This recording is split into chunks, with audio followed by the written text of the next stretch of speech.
She was the love of my life, and the one who broke me. But nothing could have prepared me for who she became when we met again, years later, as strangers with history. There I was, 48 years old, seated behind my polished mahogany desk in a corner office that looked out over the deep blue stretch of the Pacific Ocean. You'd think a view like that would bring peace, maybe even joy. But instead I sat there, staring into the waves, caught in this strange limbo of excitement and dread. My company had just made me an offer. If I said yes, I'd walk away with somewhere around $24 million. Maybe a little more, maybe a little less, but still, enough to never worry about money again. Enough to live the kind of life people only dream about. But instead of feeling elated, I felt sick inside. Professionally, I was at the top. I'd hit every milestone I set for myself and then some. But on the personal front, everything felt like it was falling apart. The success, the accolades, the bank account, it all felt empty because the rest of my life was such a mess. My name's Mike Lawson. Yeah, Mike with an M, short for Michael, not Mitchell or anything fancy. I grew up in a blue-collar neighborhood, the son of a hard-working electrician. We weren't poor, but we sure weren't well off either. My folks did what they could, but school? Man, school just didn't click for me. I couldn't focus, couldn't sit still, and frankly I thought most of it was a waste of time. I think I might have been the only kid whose guidance counselor actually encouraged him to drop out and find a trade. I was in her office so often she probably considered setting up a cot for me. Looking back, I know I was a handful, a real thorn in her side. But somehow, by what I can only describe as divine intervention or sheer exhaustion on the school's part, I graduated. Barely. At the time, the Vietnam War was still raging overseas, though more and more people were starting to protest it back home. I didn't pay much attention to the politics of it all. I just knew I wanted to do something that mattered. Something that made me feel like I was part of something bigger than myself.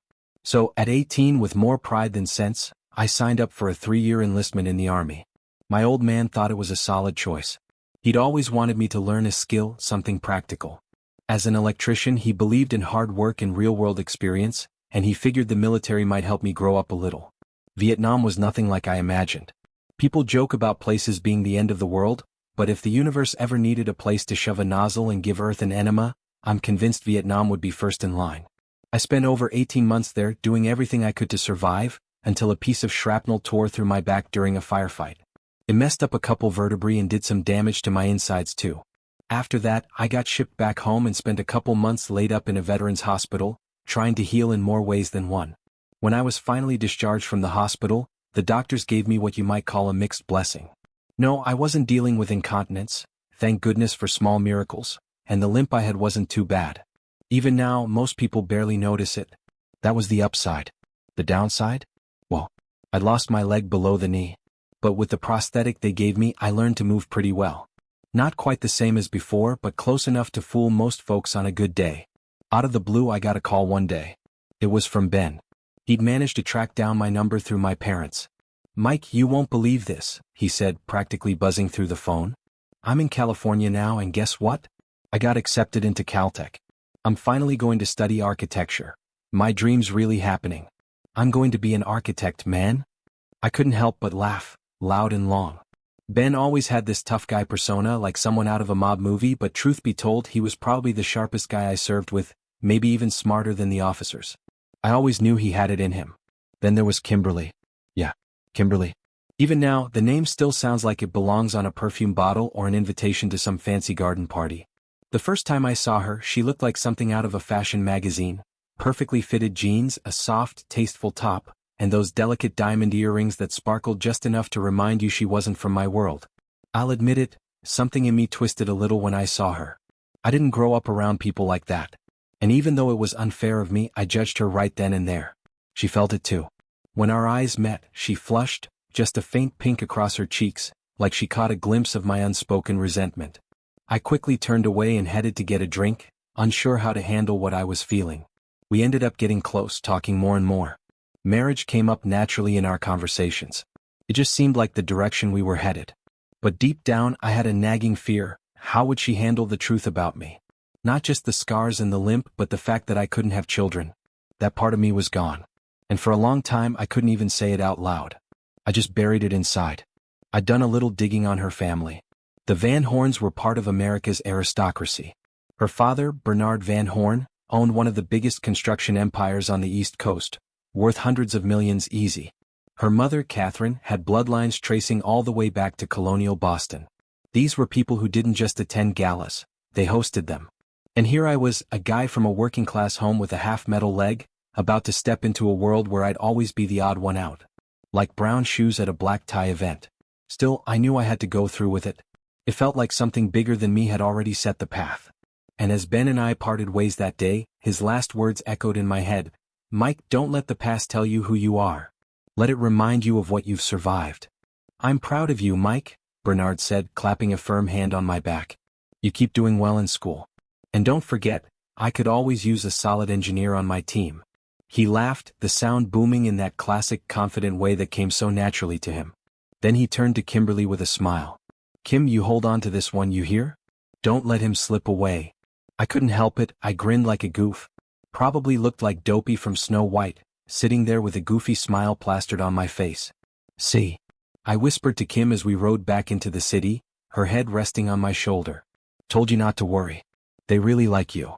She gave a soft smile and curled in closer, and for a moment, it felt like all the pieces were falling into place. Later that evening we gathered in my parents' front parlor. My dad poured wine into glasses and raised his own high.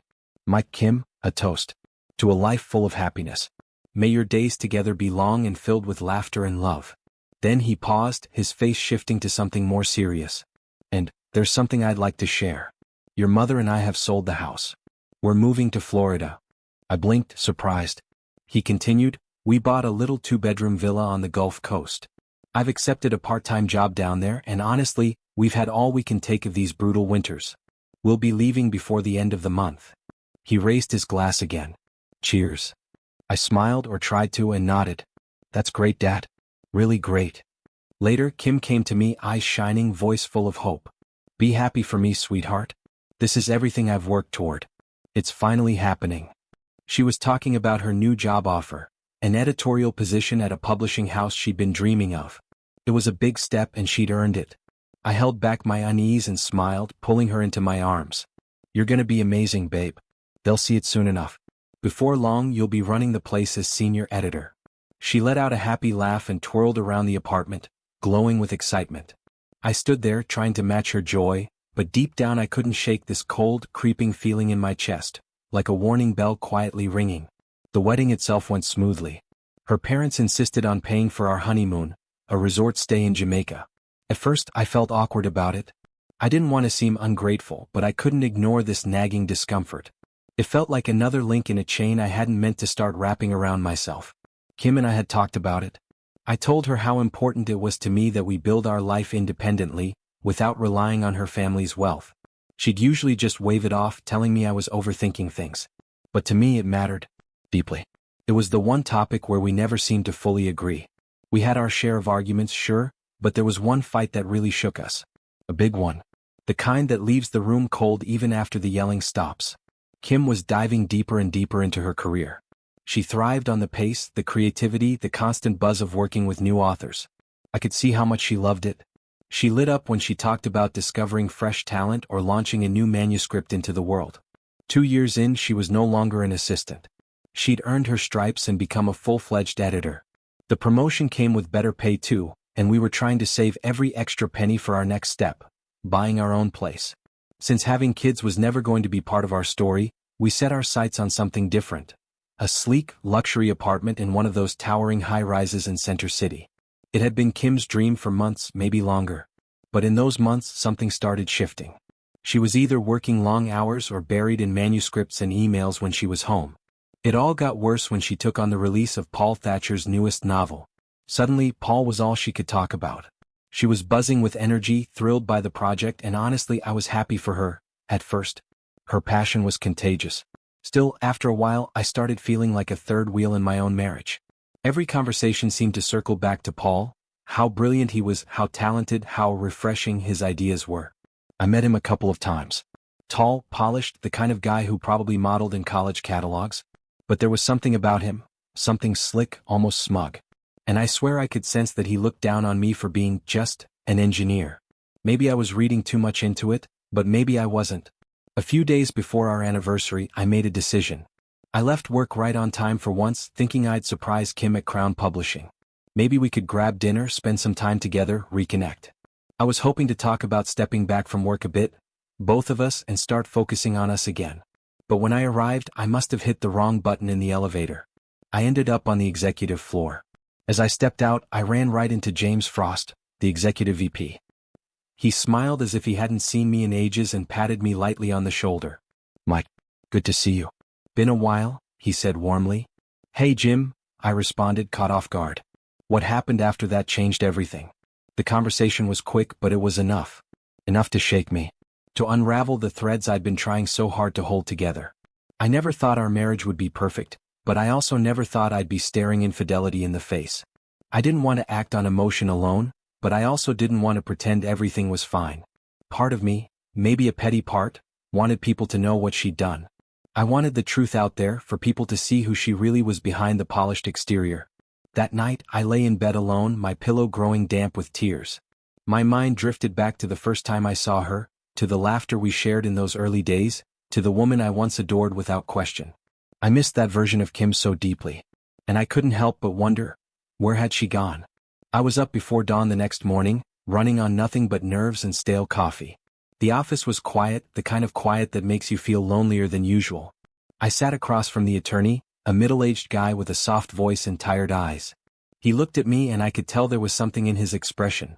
Pity, maybe, or just the kind of understanding that comes from seeing too many marriages crumble. "All right, Mike," he said gently, sliding a folder across the desk. "Give us a couple of weeks. We'll do everything we can to get what you're looking for, but I need you to be realistic. It might not go the way you want." He pulled out a packet.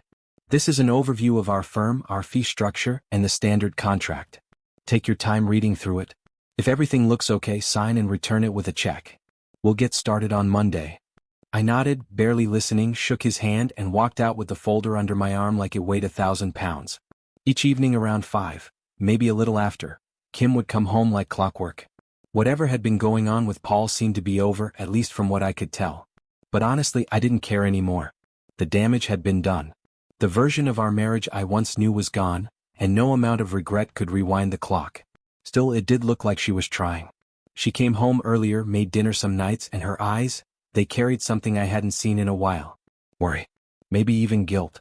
I saw flickers of the woman I used to know. And yet, for me, it was too late. The betrayal sat inside me like a stone I couldn't swallow. Was I being too proud? Too cold? Maybe. Maybe I should have fought harder to fix things. But when trust is broken, really broken, it's like trying to glue together a shattered mirror. You might put the pieces back, but the cracks never disappear. Deep down, I wasn't after justice. I wasn't trying to right some grand wrong.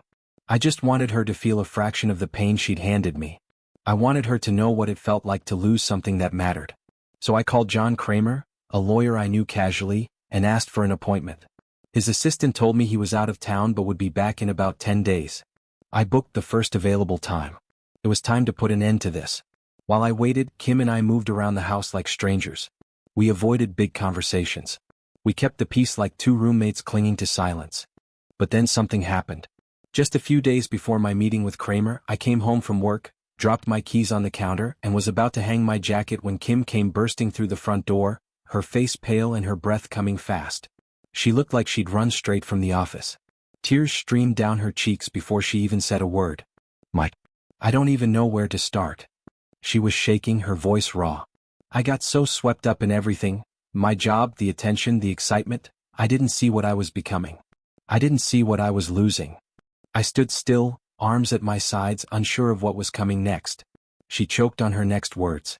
"But what I did today, lying to you about the baby, about who the father is," her voice broke completely. "That was unforgivable. I am so ashamed." I stared at her, the air thick between us. My heart, already bruised, sank even further. She had said the words. Words that changed everything. She sat there trembling, her voice thin and worn out. "I was just terrified," she whispered. "Truly, Mike, I'm so sorry for everything. You didn't deserve any of it. Not the lies. Not the betrayal. None of it." Her eyes dropped to her lap, avoiding mine. Then she asked in a voice so quiet I almost didn't catch it, "Is there any way, any chance?" But we both knew the answer. Even if the words never came out, they hung in the silence between us. I couldn't pretend anymore. Something inside me had closed off and it wasn't going to open back up. That night I made up my mind. I picked up the phone and called Ben clean. Within a week I was on a plane to Los Angeles.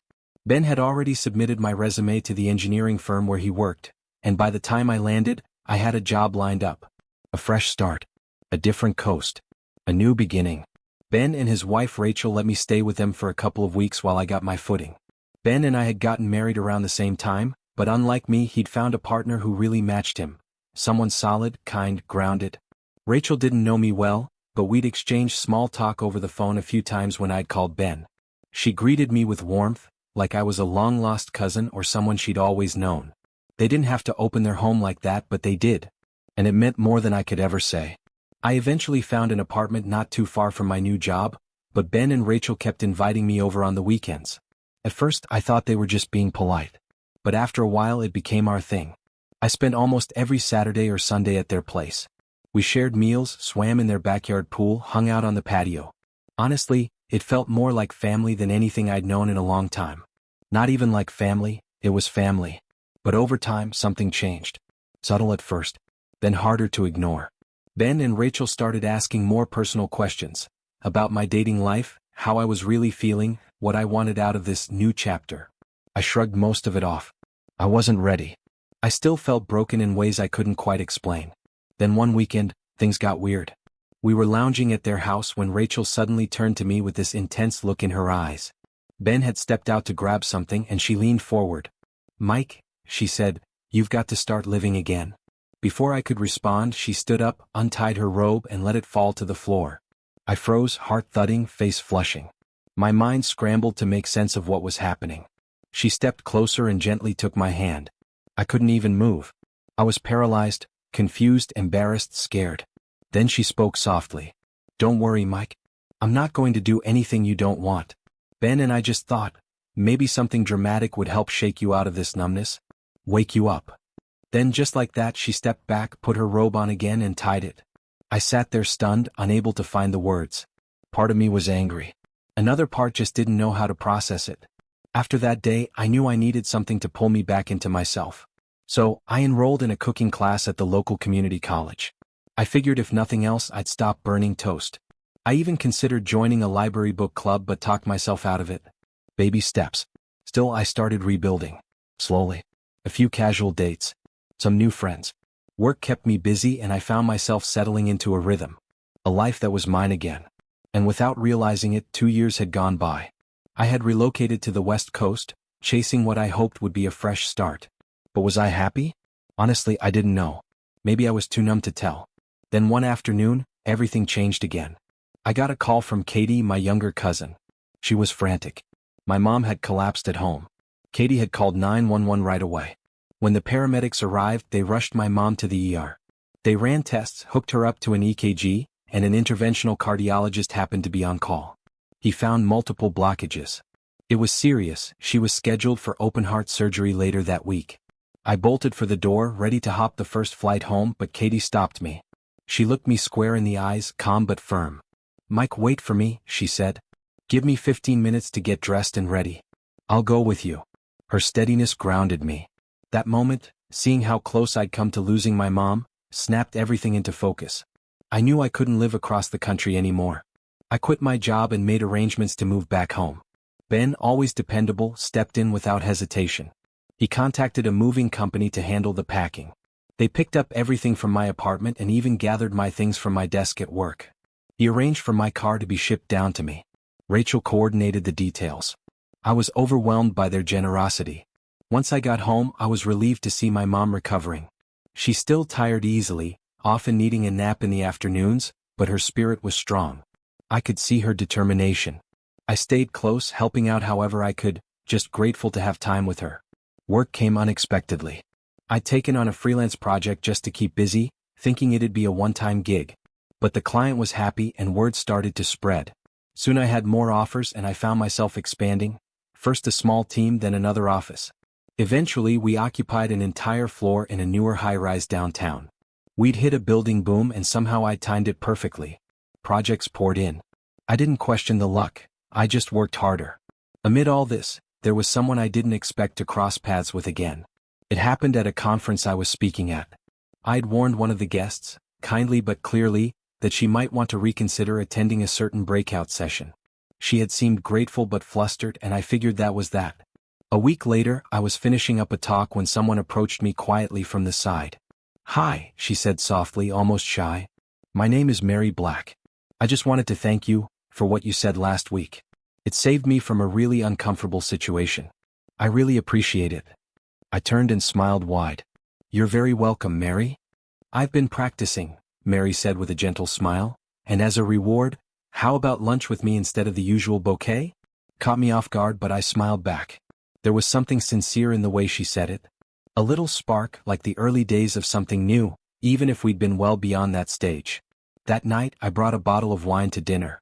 Mary looked at it for a moment with a strange expression, something I couldn't quite read, but she didn't say anything. I chalked it up to surprise and brushed it off.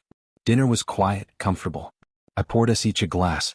I had a couple, maybe more, while she only took small sips. I asked if she wasn't much of a drinker, and she smiled politely. "No, it's fine. Really." Then she raised her glass and finished it. By the time the table was cleared, we were both feeling just a little off balance, just enough to loosen the mood. We bumped into each other, laughed. The moment felt easy, familiar. Later, as things between us settled into a rhythm, we started talking about finding a place together. I insisted on buying a home. Business was booming, and I could afford something truly special for us. We ended up falling in love with a beautiful ranch-style house nestled in a gated golf course community, just a short drive from the ocean. 2 months after the first showing, we moved in. Marriage? It never really came up. And that wasn't an accident. We both had our own history, our scars, and neither of us was eager to sign another legal commitment. Maybe we didn't need it. After all, we'd built something steady. We were nearly 2 decades in, sharing a life that worked, that had to mean something. But over time, I began noticing things. Small shifts, quiet signs. I wasn't blind. Our intimacy had become occasional, less natural, less urgent. That happens, I told myself. We weren't kids anymore, and Mary had been under a lot of pressure at work. Her firm was trying to hold on to a major client, and she was constantly stressed. Long hours, late meetings, weekend travel. It all sounded legitimate. But something didn't feel right. I couldn't explain it, it was a gut feeling. I watched her more closely. She seemed distracted, distant.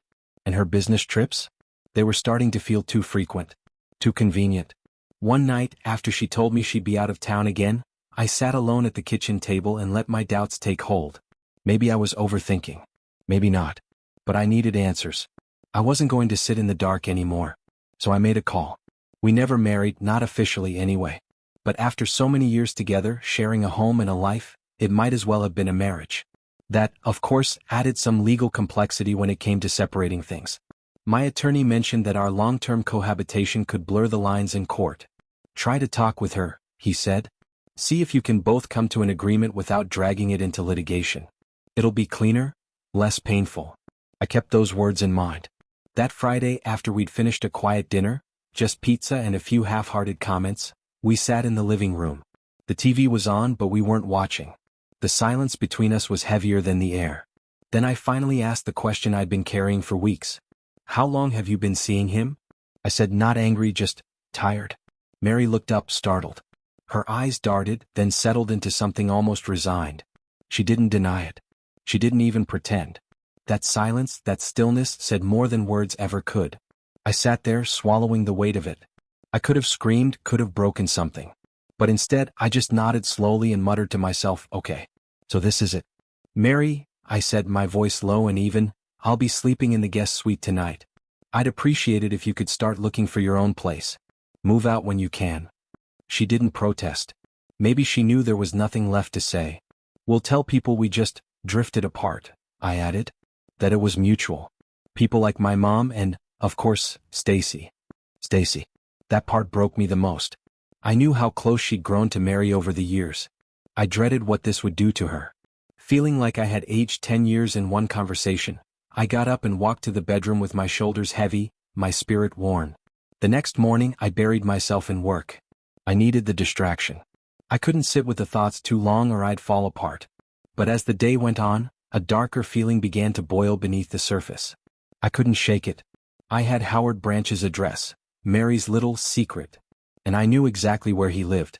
It wouldn't be hard to find him. And I wasn't in the mood for second chances or subtlety. That evening I changed quickly, pulled on a jacket and walked out the door with purpose.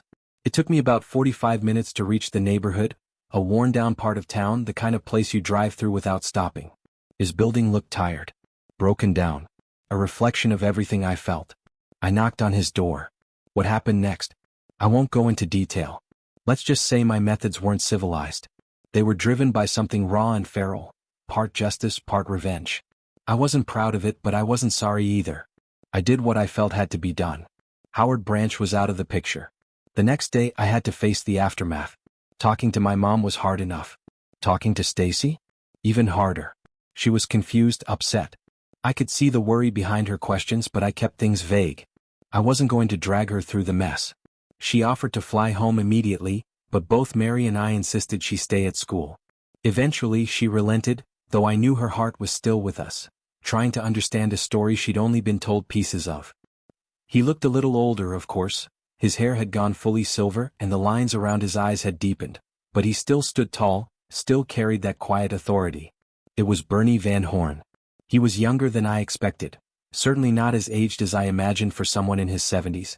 Without thinking, I threw my arms around him, a wave of emotion rising so fast it caught me off guard. My throat tightened and for a few seconds I couldn't speak. Bernie hugged me back firmly, chuckling as he gave me a few hearty pats on the back. "Easy there, Mike," he said, laughing. "Let me get some air in my lungs." I stepped back and just looked at him, really looked at him. After all these years, 20 maybe more. Sure, we kept in touch through the occasional email or mutual friend update, but this was the first time we'd seen each other face to face in decades. "Come on in," I said, ushering him into my office. We settled into the small sitting area, and for a moment we just took each other in like old soldiers reunited after a long war. We started catching up, on life, careers, family. So much time had passed. He seemed more reserved now, more contemplative. There was a pause and then he said it. "Mike, a lot has happened. Especially with Kim." I braced myself. I knew she'd had a child. I figured by now the kid would be grown, maybe in college, maybe starting a family of their own. I tried to ready myself to hear that she'd remarried, maybe found the happiness I couldn't give her. But the truth was, I didn't want to hear it. Any of it. Some part of me still wasn't ready. "Kim lost the baby," Bernie said quietly. "About a month after you left." I looked up, stunned. She had a miscarriage. The doctors told her she wouldn't be able to have children after that. I don't remember all the details. Honestly, I don't think I ever fully understood them. He paused again, his voice softer now. "She resigned from her job not long after." I sat there trying to take it all in. The Kim I remembered, the ambitious editor, the driven, vibrant woman, felt so far removed from the picture he was painting. "She's a pediatric oncologist now," Bernie continued. "Yeah, you heard that right." I couldn't wrap my mind around it. That wasn't the Kim I remembered. That was someone new. Someone rebuilt from the ashes of pain I never knew she'd carried. Then Bernie looked at me, his eyes a little wet around the edges. "You want to know one of the biggest reasons we moved down here, Mike? We wanted to be close to her. To Kim." I stared at him, confused. "Near her?" I repeated dumbly. It was all hitting me too fast. Too much at once. I felt like a circuit overloaded. "Yeah," Bernie said, nodding slowly. "Kim's here. She's living here." I sat alone with my thoughts, turning them over like stones in my hand. Kim had accepted a position here, so close. And yet I hadn't seen her. Not once. Not because I couldn't. Because I wasn't sure I could face her. I wasn't afraid of her. I was afraid of what I'd feel. Or worse, what I wouldn't. The truth was, I was a mess. Then one Saturday morning my cousin Kay called. She sounded upbeat. "Come down for the day," she said. "It's gorgeous out. Bring your swimsuit." The sun was already warming the pavement outside. I tossed a clean shirt and a towel into a bag and made the easy drive down I-75. The road was quiet, peaceful, like it had been waiting for me. When I got to their house, I let myself in through the front door, calling out their names. "Kay. Bernie?" No answer. I wandered back toward the sunroom at the rear of the house, where the sunlight poured in through floor-to-ceiling windows. That's when I saw her. Kim. She was standing by the sliding glass doors, looking out at the pool, arms gently crossed. The morning light washed over her, and for a second she looked timeless, calm, radiant. She turned and our eyes met. There was a peace in her I had never seen before. This wasn't the Kim I'd fallen in love with all those years ago, or the one I'd fought with and walked away from. No, this woman was different. More grounded. Self-assured. She carried herself with a quiet strength, like someone who'd faced storms and learned how to dance in the rain. She was entirely herself.